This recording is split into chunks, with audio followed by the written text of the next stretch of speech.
Alveoli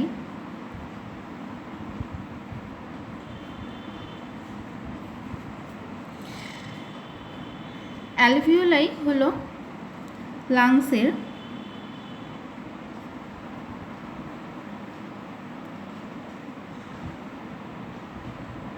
structural and functional unit.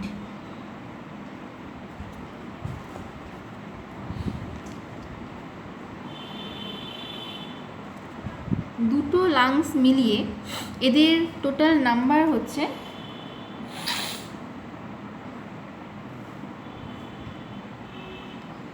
300 million.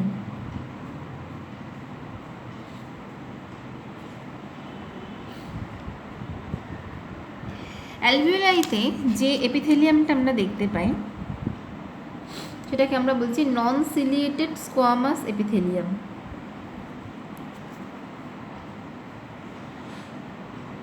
Non ciliated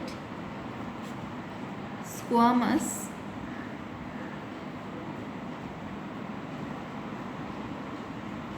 epithelium. Non ciliated squamous epithelium কীরকম দেখতে হয়?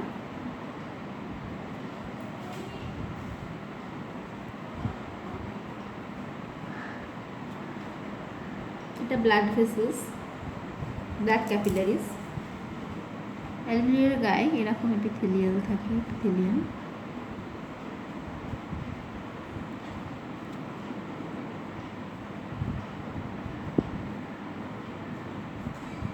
Blood ক্যাপিলারিজেও epithelium রয়েছে।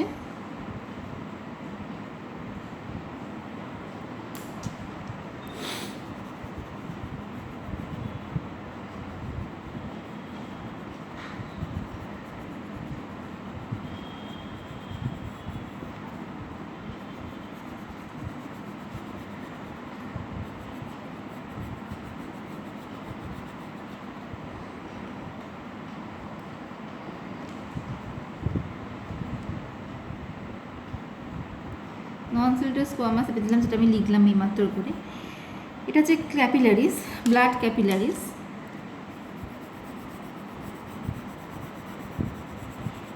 তো ব্লাড ক্যাপিলারিজের মধ্যে যে এপিথেলিয়ামটা দেখা যায় এদের স্পেশালি বলা হয় এন্ডোথেলিয়াম।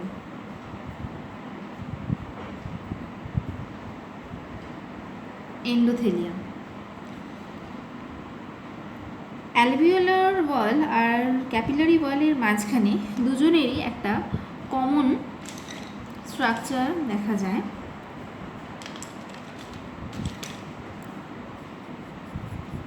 এরও চারপাশে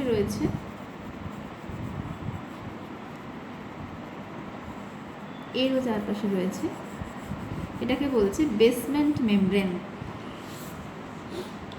এটাকে আমরা বলছি বেসমেন্ট মেমব্রেন। Basement membrane. অ্যালভিওলারের মধ্যে কী হচ্ছে, এয়ার আসছে আবার এয়ার বেরিয়ে যাচ্ছে, তো কন্টিনিউয়াসলি এয়ার যাতায়াত করছে। কিন্তু এতে কি হচ্ছে, অ্যালভিওলাই কিন্তু কখনোই চুপসে যাচ্ছে না।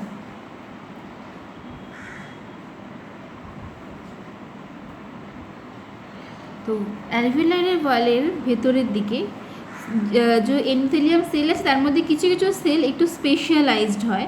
সেই স্পেশালাইজড সেলগুলো এক ধরনের সাব কেমিক্যাল সিক্রেট করে, যেই কেমিক্যালটা কি করে এই অ্যালভিওলাইয়ের ওয়ালের ভেতরের দিকে একটা লেয়ার তৈরি করে, একটা মিউকাস লাইক লেয়ার তৈরি করে। তার জন্য কি হয়, অ্যালভিওলাইয়ের ভেতর দিয়ে তো কন্টিনিউয়াসলি এয়ার বেরোচ্ছে ঢুকছে, তার ফলে কী হচ্ছে, কখনো আমরা দেখি না যে অ্যালভিওলাইটা ফেটে যাচ্ছে বা কখনো অ্যালভিওলাই চুপসে যাচ্ছে। তো অ্যালভিওলাইয়ের এই নর্মাল শেপকে ধরে রাখার জন্য এদের মধ্যে কিছু স্পেশাল সেলের স্ট্রাকচার রয়েছে, যেই স্ট্রাকচারটা অ্যালভিওলাইয়ের স্ট্রাকচারটাকে ধরে রাখে, এদের সারফেস টেনশনটা কমায়। তো সেই সাবস্টেন্সটা মিউকাস লাইক যে কেমিক্যালটা এখানে সিক্রেট করে সেটার নাম হচ্ছে কি, এটাকে আমরা বলি হচ্ছে লেসিথিন।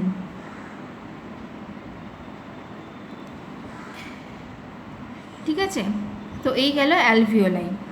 আচ্ছা, এবার আমরা আসি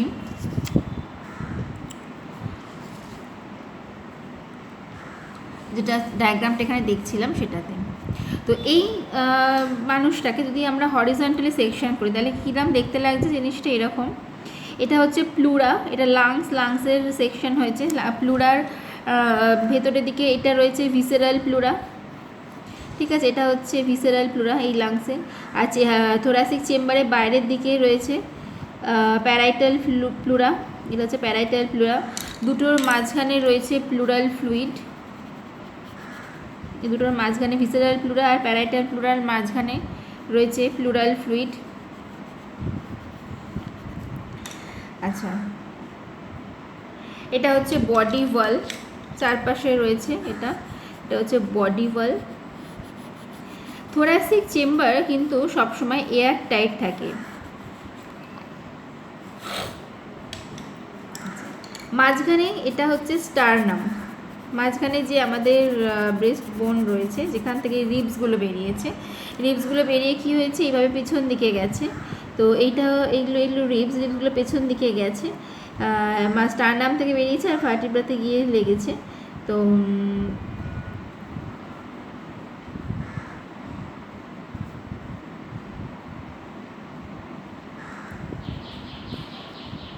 রিবস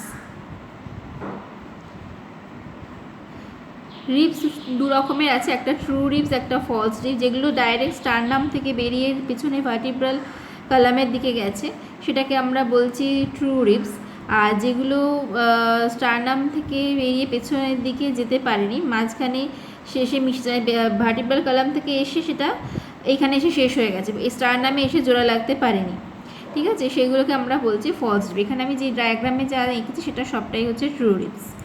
এই রিবসের মাঝে রয়েছে ইন্টারকস্টাল মাসেলস, এদের মাঝে মাঝে যে মাসেলসগুলো রয়েছে সেই মাসেলসগুলোকে আমরা বলছি ইন্টারকস্টালস মাসেলস। ইন্টারকস্টালস মাসেলস দু রকমের আছে, একটা হচ্ছে এক্সটার্নাল ইন্টারকস্টাল মাসেলস আর আছে ইন্টারনাল ইন্টারকস্টালস মাসেলস। দু রকমেরই ইন্টারকস্টাল মাসেলসগুলো একটা আর একটার সাথে পারপেন্ডিকুলার থাকে, মানে একটা মাসেল আর একটা মাসেলের সাথে 90 ডিগ্রিতে রয়েছে, ঠিক আছে। এটা হচ্ছে আমাদের থোরাসিক চেম্বারের স্ট্রাকচার। এটা লাংসের বাইরে মেমব্রেন রয়েছে, এর ভেতরের দিকে মেমব্রেনটাকে আমরা বলছি ভিসেরাল মেমব্রেন, ভিসেরাল প্লুরা। বাইরের দিকে রয়েছে প্যারাইটাল প্লুরা, এটা হচ্ছে বডি ওয়াল। এখানে রয়েছে স্টারনাম থেকে রিবস বেরিয়েছে, রিবসের মাঝে মাঝে ইন্টারকস্টাল মাসেলস রয়েছে। এটা হচ্ছে কি, এটা হচ্ছে ডায়াফ্রাম, এটা হচ্ছে ডায়াফ্রাম। এগুলো হচ্ছে রিবস, এগুলো মেনলি সামনের দিকে যে রিবসগুলো এঁকেছি সবগুলোই হচ্ছে ট্রু রিবস, আর পেছন থেকে এসে এখানে শেষ হয়েছে যে রিবসগুলো সেগুলোকে হচ্ছে বলছি আমরা ফলস রিবস। এটা হচ্ছে intercostal muscles, intercostal muscles.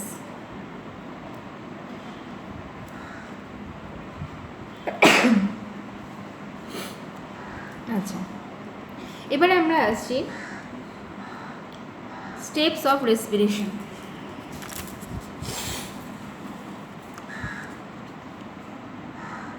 Steps of respiration, রেসপিরেশনের স্টেপসগুলো কী কী? First breathing, second external respiration, third internal respiration, 4 cellular respiration। স্টেপসগুলো হচ্ছে এই চারটে, এর মধ্যে আমাদের এই চ্যাপ্টারের মধ্যে ইনক্লুডেড হচ্ছে ব্রিদিং,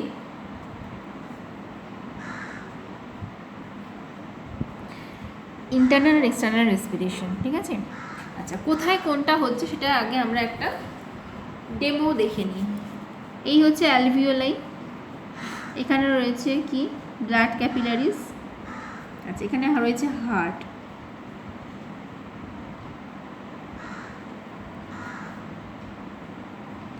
এখানে রয়েছে টিস্যু, ঠিক আছে, হার্ট,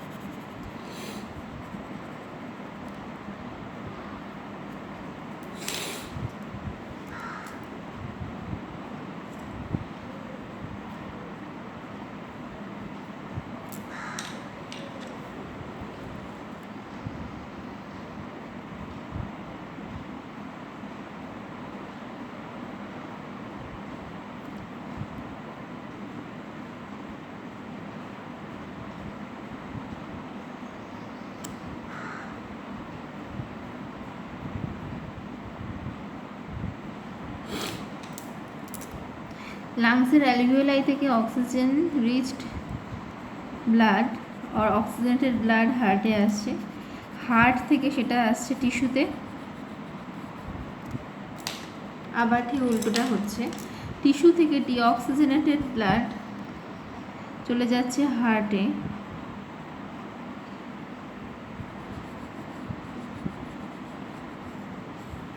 আবার হার্ট থেকে সেটা যাচ্ছে লাংসে বা অ্যালভিওলাইতে।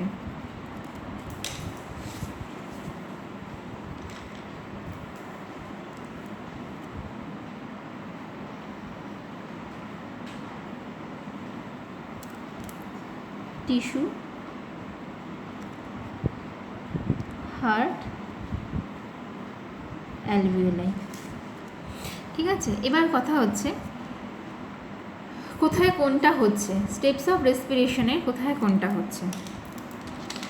ব্রিদিং মানে হচ্ছে কি আমরা ইনহেল করছি, এক্সহেল করছি, আমরা এয়ার নিচ্ছি, অক্সিজেন রিচ এয়ার আমরা নিচ্ছি, সেটা আবার সেখান থেকে এয়ার আমরা বাইরে বার করে দিচ্ছি, এই প্রসিডিউরটাকে বলছি আমরা ব্রিদিং, যেখানে আমাদের এক্সটার্নাল নস্ট্রিল, আমাদের রেসপিরেটরি ট্র্যাক্ট ইনভলভ। আর রেসপিরেটরি অর্গানে যখন আসছে এইখানে হচ্ছে কি এক্সটার্নাল রেসপিরেশন। এক্সটার্নাল রেসপিরেশন মানে হচ্ছে কি এখানে যখন অক্সিজেন রিচ এয়ার, যখন অক্সিজেন যখন ঢুকে যাচ্ছে ক্যাপিলারিজে, আবার এখান থেকে যখন কার্বন ডাই অক্সাইড চলে যাচ্ছে, এইখানে হয়ে যাচ্ছে, এটাকে আমরা বলছি এক্সটার্নাল রেসপিরেশন। External respiration. আর যখন ক্যাপিলারিজ থেকে টিস্যুতে আসছে, আবার টিস্যু থেকে যখন ক্যাপিলারিতে ঢুকছে, এখানে আমাদের হচ্ছে ইন্টারনাল রেসপিরেশন। Internal respiration. ঠিক আছে। আর টিস্যুর মধ্যে যখন আমরা প্রথমে যেটা পড়লাম যে আমাদের পারপাস অফ রেসপিরেটরি সিস্টেমটা কি অ্যাকচুয়ালি, যে গ্লুকোজকে ভেঙে সেখান থেকে এনার্জি রিলিজ করা। তো সেই যে গ্লুকোজের থেকে ভেঙে সেখান থেকে যে এনার্জি রিলিজ হচ্ছে, সেটা টিস্যুর মধ্যে যে কেমিক্যালসগুলো রয়েছে সেটাতে দিয়ে হচ্ছে। তো টিস্যুর ভেতরে যেটা হচ্ছে সেটাকে আমরা বলছি সেলুলার রেসপিরেশন। টিস্যু বা আমরা এখানে সেলও লিখতে পারি। তাহলে অ্যালভিওলাই থেকে ক্যাপিলারিতে যে আসছে সেটাকে আমরা বলছি এক্সটার্নাল রেসপিরেশন। আবার ক্যাপিলারি থেকে কার্বন ডাইঅক্সাইড যাচ্ছে, আবার এখানে ক্যাপিলারি থেকে যখন সেল বা টিস্যুতে আসছে সেই যে গ্যাসিয়াস এক্সচেঞ্জটা হচ্ছে সেটাকে আমরা বলছি ইন্টারনাল রেসপিরেশন। এবার আমরা একে একে এই তিনটে স্টেপ করব। ফার্স্টে আসছি mechanism of breathing.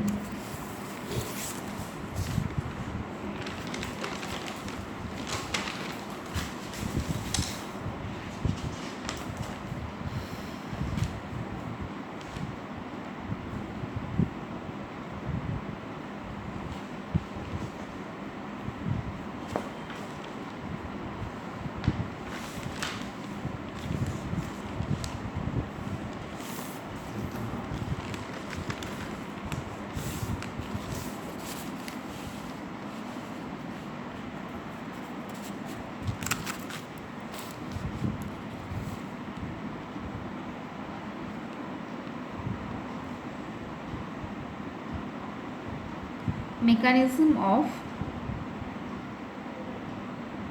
Breathing. Mechanism of ব্রিদিংয়ে কী হচ্ছে,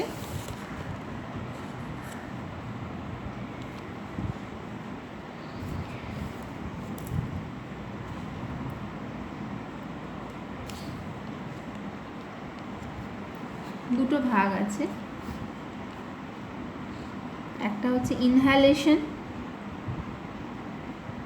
আর একটা হচ্ছে এক্সহ্যালেশন। ইনহ্যালেশন বা ইন্সপিরেশন আর এক্সহ্যালেশন বা এক্সপিরেশন।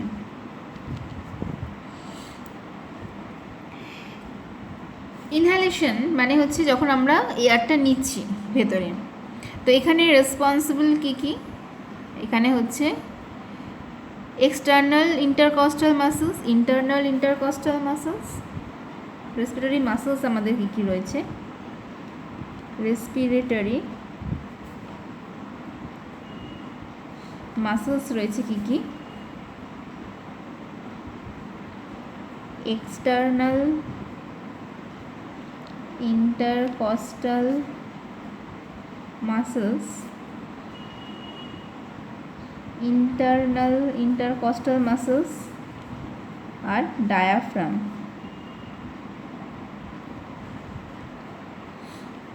বা এটাকে আমরা বলতে পারি ফ্রেনিক মাসল।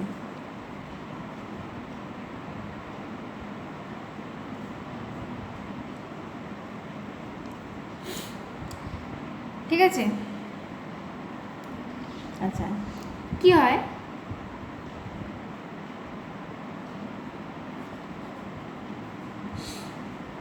এই লাংস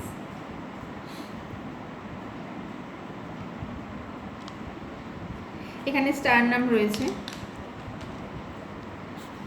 স্টারনাম, এখানে রিবসগুলো রয়েছে। ঠিক আছে, এই রিবসের মাঝে মাঝে ইন্টারকস্টাল মাসলস রয়েছে।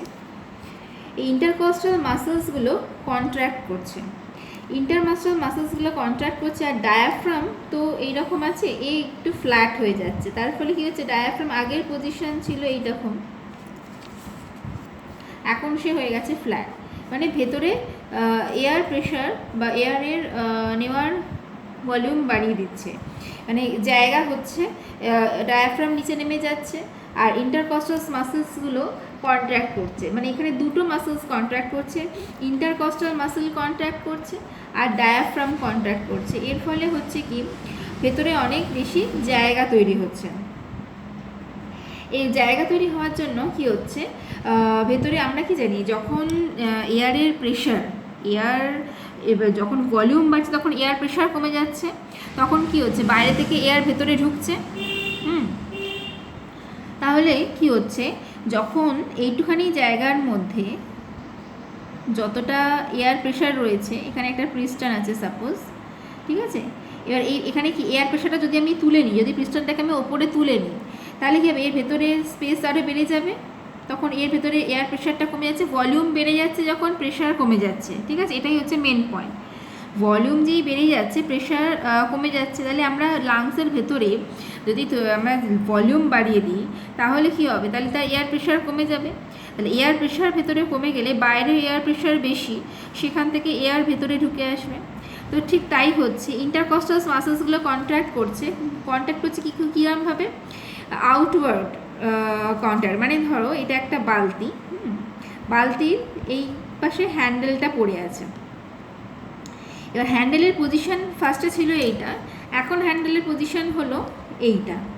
এই যে এই মুভমেন্টটা হলো, ঠিক আছে, এরকম ওপর দিকে উঠে আসলো, ঠিক এরকম ইন্টারকস্টাল মাসলসগুলোর এরকম কন্ট্র্যাক্ট করছে। এরকম কন্ট্র্যাক্ট হওয়ার জন্য কি হচ্ছে, ভেতরে থোরাসিক ক্যাভিটির মধ্যে স্পেস বাড়াচ্ছে, ওরা হরিজন্টাল স্পেস বাড়াচ্ছে।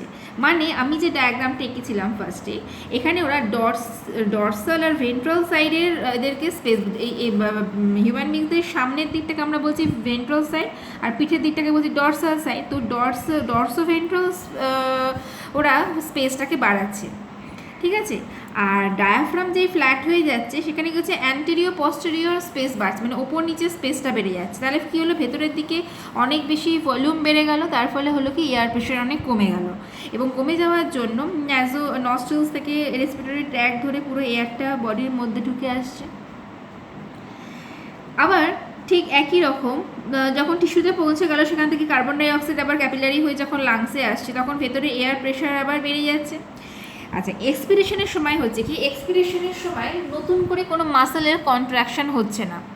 ইন্সপিরেশনে যে মাসেলসগুলো কন্ট্রাক্ট করেছে, এয়ার ভেতরে এসেছে, এক্সপিরেশনে সেই মাসেলসগুলো রিল্যাক্স হওয়ার জন্যই এয়ারটা বাইরে বেরিয়ে যাচ্ছে।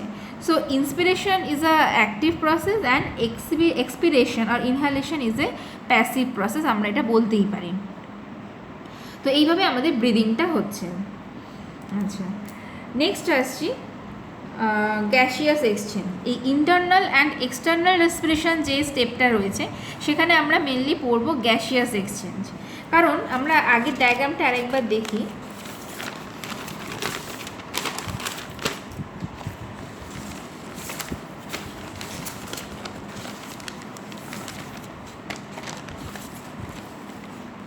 এই যে ডায়াগ্রামটা রয়েছে, এই ডায়াগ্রামেতে আমরা কি দেখলাম, এখানে গ্যাসিয়াস এক্সচেঞ্জ হচ্ছে এক্সটার্নাল রেসপিরেশনে, অক্সিজেন ঢুকছে, কার্বন ডাইঅক্সাইড বেরোচ্ছে, আবার এখানেও ঠিক তাই হচ্ছে, oxygen carbon dioxide gaseous exchange হচ্ছে। তাই আমাদের এই দুটো রেসপিরেশন, এক্সটার্নাল আর ইন্টারনাল রেসপিরেশন, আমরা একটা হেডিংয়ের আন্ডারে ডিসকাস করব, সেটা হচ্ছে কি গ্যাসিয়াস এক্সচেঞ্জ।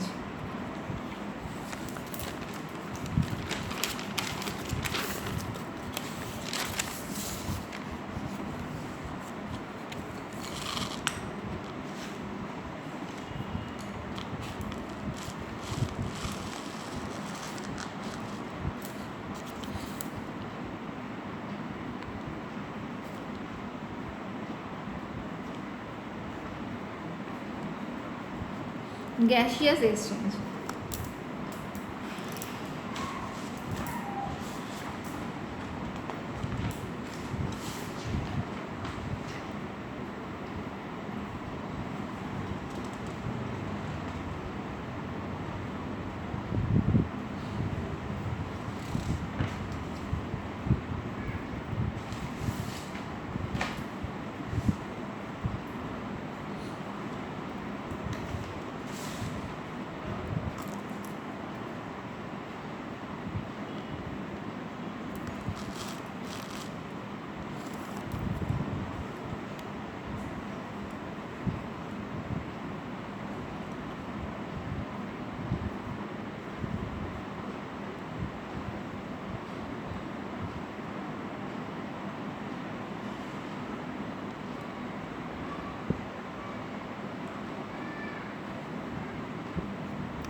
এই ডায়াগ্রামটা আমরা একটু আগে আঁকলাম, এটা হচ্ছে কি, এটা টিস্যু,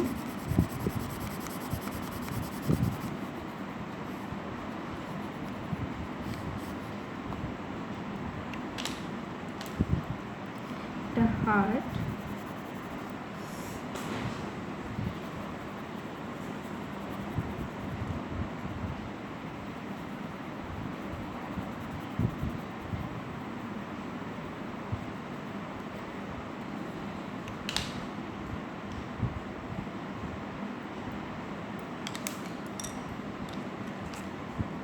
এটা অ্যালভিওলাই,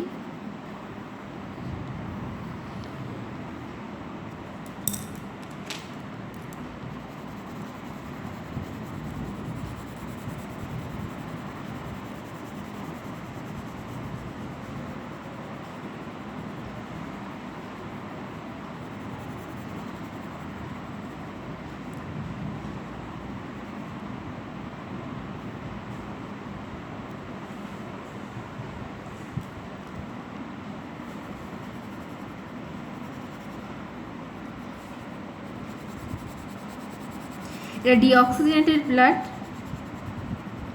ব্লু কালারে দেখাচ্ছি,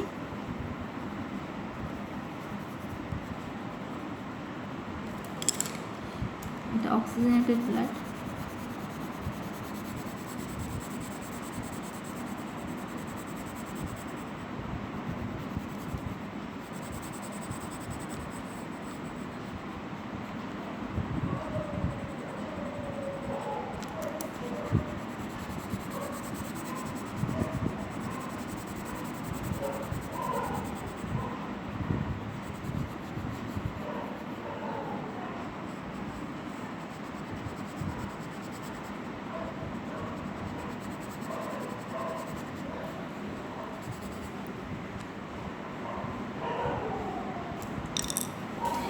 ব্লাড ক্যাপিলারিজগুলোকে আমি একটু চওড়া করে ড্র করেছি এখানে। তো এখানে গ্যাসের কনসেন্ট্রেশনকে আমরা বলছি কি প্রেশার, তাই তো। একসাথে যখন অনেকগুলো গ্যাস থাকছে, যেমন এয়ার থেকে আমরা যে গ্যাসটা নিচ্ছি সেখানে কি শুধু অক্সিজেন নিচ্ছি তা তো না, তার মধ্যে কার্বন ডাইঅক্সাইড আছে, নাইট্রোজেন আছে, বিভিন্ন রকমের গ্যাস মিশে রয়েছে। তো যখন মিক্সচার অফ গ্যাসেস রয়েছে তার মধ্যে থেকে যখন পার্টিকুলারলি এক একটা গ্যাসের প্রেশারকে আমরা ক্যালকুলেট করছি, তখন আমরা তাকে বলছি পার্শিয়াল প্রেশার। তো কোনো একটা গ্যাস সেই কন্টেনার, অনেকগুলো গ্যাস যদি একটা কন্টেনারের মধ্যে আমরা রাখি, তার মধ্যে যে কোনো একটা গ্যাস তার কন্টেনারের ওয়ালে যে প্রেশারটা ক্রিয়েট করে, সেই প্রেশারটাকে আমরা বলছি পার্শিয়াল প্রেশার। তো পার্শিয়াল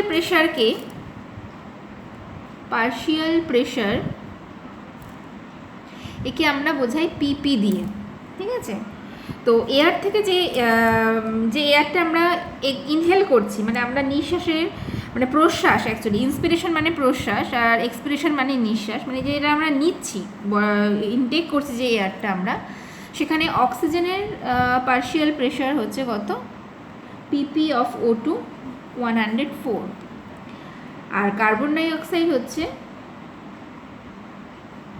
40। আচ্ছা, এখানে মিনিমাম পার্শিয়াল প্রেশার আমরা সবসময় এখানে ধরে নেব 40। আচ্ছা, এই এয়ারটা যখন অ্যালভিওলাইতে এলো এটা, এবার এখান থেকে এটা আর্টারির মধ্যে দিয়ে যাচ্ছে, অক্সিজেনেটেড ব্লাড ঢুকেছে, তো এখানে পার্শিয়াল প্রেশার অক্সিজেনের একটু কমে যাবে 95 mmHg, আর CO2 এর হচ্ছে 40। সেই এটাই এখানে আসছে, এবার একে দিয়ে দিচ্ছে টিস্যুকে। টিস্যুতে O2টা ইউজ হচ্ছে, তো গ্লুকোজ ব্রেকডাউনে কাজে লাগছে, এর পার্শিয়াল প্রেশার তখন কমে যাচ্ছে, কমে হচ্ছে 40, আর CO2 এর পার্শিয়াল প্রেশার হচ্ছে 45। কেন এখানে 45 হলো, কারণ রেসপিরেশনে হওয়ার পরে কার্বন ডাইঅক্সাইড তৈরি হয়েছে, সেই কার্বন ডাইঅক্সাইড এয়ার থেকে যে কার্বন ডাইঅক্সাইড এসছে তার সাথে অ্যাড হয়েছে, হয়ে এটার পার্শিয়াল প্রেশার একটু বেড়েছে। তবে হ্যাঁ, কার্বন ডাইঅক্সাইডের পার্শিয়াল প্রেশার কখনো 45-এর বেশি হবে না, আর মিনিমাম সবসময় 40, ঠিক আছে। তো 40, এবার এই ব্লাডই ডিঅক্সিজেনেটেড হয়েছে, অক্সিজেন কমে গেছে, কার্বন ডাইঅক্সাইড রিচড হয়েছে, সেই যা ডিঅক্সিজেনেটেড ব্লাডের মধ্যে দিয়ে চলে আসছে আবার অ্যালভিওলাইতে আসার পর সেখান থেকে আবার এই ব্লাড ভেসেলসের মধ্যে হার্টে আসছে, হার্ট থেকে আবার অ্যালভিওলাইতে চলে আসছে, ঠিক আছে। তো এইভাবেই গ্যাসের এক্সচেঞ্জ হচ্ছে।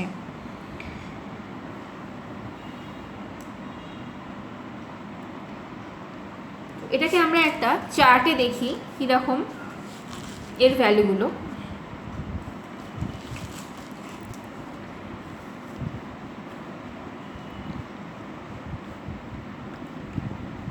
অ্যালভিওলাই,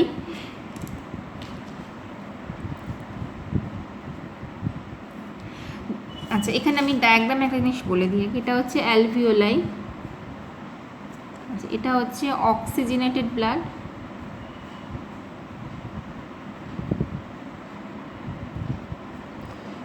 এটা হচ্ছে এখানে রয়েছে ডিঅক্সিজেনেটেড টিস্যু,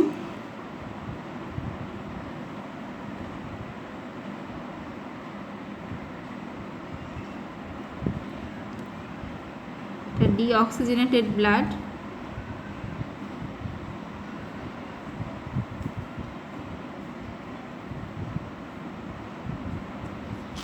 এটাই আমরা এখানে লিখছি alveoli, deoxy blood, oxy blood বা অক্সিজেনেটেড ব্লাড, আর ডিঅক্সিজেনেটেড টিস্যু।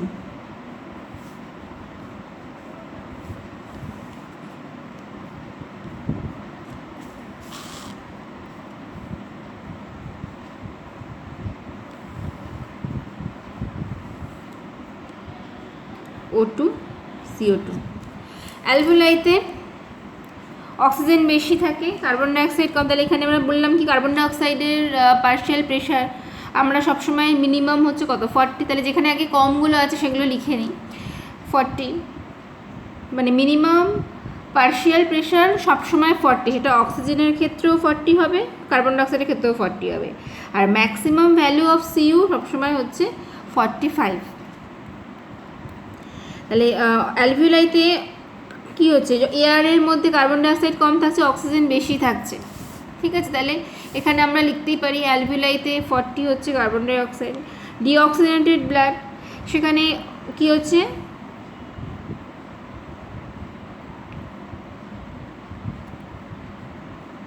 অক্সিজেন কম 40, অক্সিজেনেটেড ব্লাড কার্বন ডাইঅক্সাইড কম সেখানে 40, ডিঅক্সিজেনেটেড টিস্যু সেখানে অক্সিজেন নেই তাই টিস্যুতে রয়েছে 40। এবারে অ্যালভিওলাইতে যখন অক্সিজেন এসেছিল সেটা ছিল 104, আর অক্সিজেনেটেড ব্লাডে ছিল কত 95, এই যে এখানে এই ডায়াগ্রামে আমরা এঁকেছি 95। আচ্ছা, কার্বন ডাইঅক্সাইড ডিঅক্সিজেনেটেড ব্লাডে এটা ম্যাক্সিমাম 45-এর বেশি হবে না, আর ডিঅক্সিজেনেটেড টিস্যুতেও কার্বন ডাইঅক্সাইড এটা 45-এর বেশি হবে না। তাহলে দুটো জিনিস আমাদের মাথায় রাখতে হচ্ছে, কি কি? মিনিমাম পার্শিয়াল প্রেশার,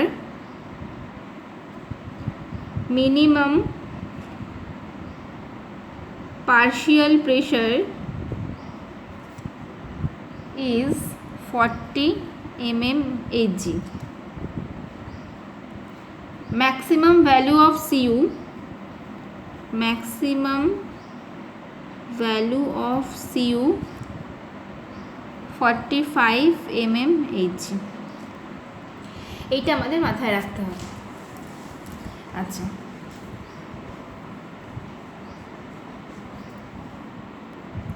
এবারে আমরা আসছি ট্রান্সপোর্ট অফ অক্সিজেন।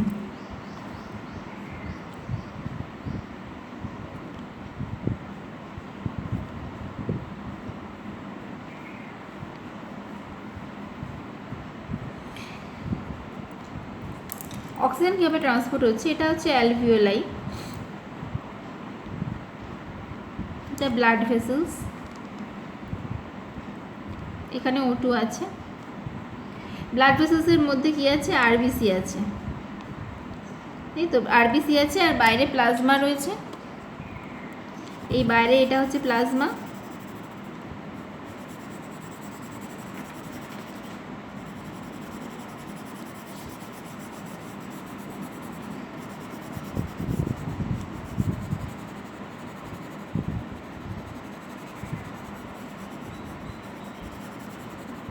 এটা প্লাজমা, এটা হচ্ছে আরবিসি।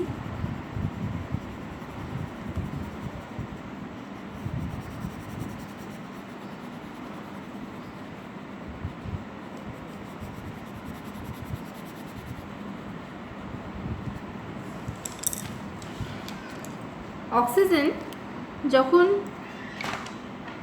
ব্লাডে আসছে তো দুভাবে ট্রান্সপোর্ট হচ্ছে, কিছুটা প্লাজমাতে ডিজলভ হয়ে হচ্ছে, বাকিটা আরবিসির মধ্যে হিমোগ্লোবিন আছে, সেই হিমোগ্লোবিন এটাকে নিয়ে যাচ্ছে। হিমোগ্লোবিন আছে, সেই হিমোগ্লোবিনের সাথে কম্বাইন হয়ে অক্সিহিমোগ্লোবিন তৈরি করছে, তার সাথে যাচ্ছে। তো প্লাজমাতে 3% ট্রান্সপোর্ট হচ্ছে, আর বাকি 97% ট্রান্সপোর্টেশন হচ্ছে আরবিসির সাথে। কারণ অক্সিজেন লিকুইডের মধ্যে খুব বেশি ডিজলভ হয় না, O2 is not very soluble in liquid, এটা জন্য মাত্র 3% প্লাজমাতে ডিজলভ হচ্ছে, আর বাকি 97% আরবিসি দিয়ে হচ্ছে। আচ্ছা, এবার আমরা হিমোগ্লোবিনের স্ট্রাকচারটা একটুখানি দেখে নিই কীরকম। হিমোগ্লোবিনের 4টে হিম রয়েছে, হিম প্রোটিন, তার মধ্যে রয়েছে আয়রন পিগমেন্ট, এর 4টে চেইন রয়েছে, আলফা বিটা, দুটো আলফা দুটো বিটা, দুটো আলফা দুটো বিটা, ঠিক আছে? এই চেইনটাকে আমরা বলছি গ্লোবিন।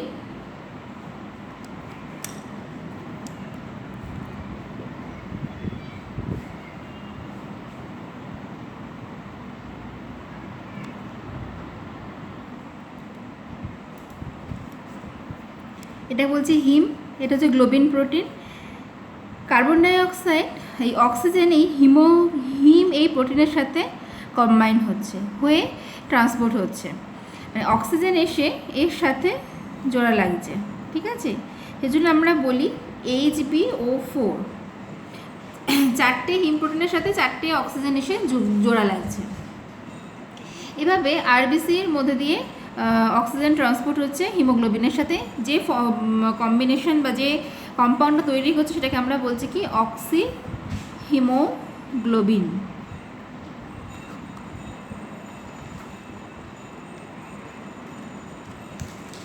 এখানে আমি একটা ডায়াগ্রাম দেখাই।